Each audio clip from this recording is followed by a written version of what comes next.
Par rapport à la question relative à la guerre, c'est le secrétaire général, le régime en place a recouru à plusieurs accords dont vous êtes au courant.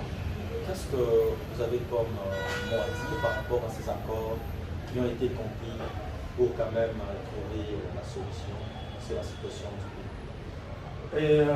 Cher Georges, le pays est en difficulté. Et les difficultés de notre pays, nécessairement, voudront qu'il y ait des accords.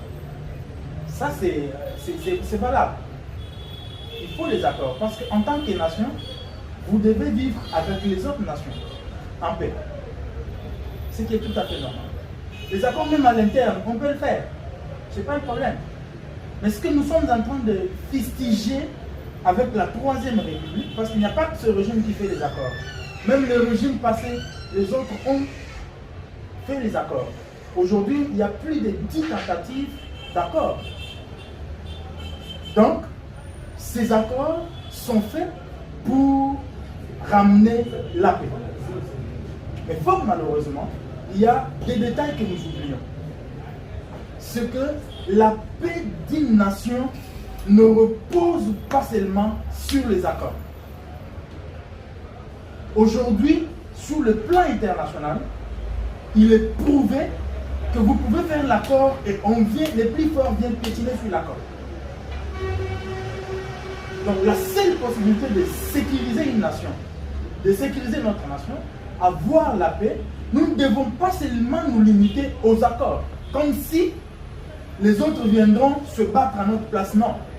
Ce qu'il faut faire en ce moment, c'est remonter les capacités de notre défense nationale. La paix n'est pas un cadeau qu'on vient vous offrir sur un plateau. Non.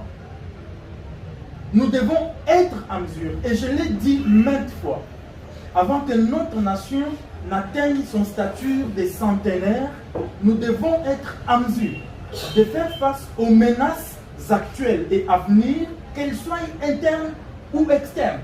Mais pour faire face à toutes ces menaces, nous devons être à la hauteur sur le plan de la défense nationale. Donc voilà un peu ce que je peux dire. En tout cas, vraiment, vous venez vraiment bien d'être saisi.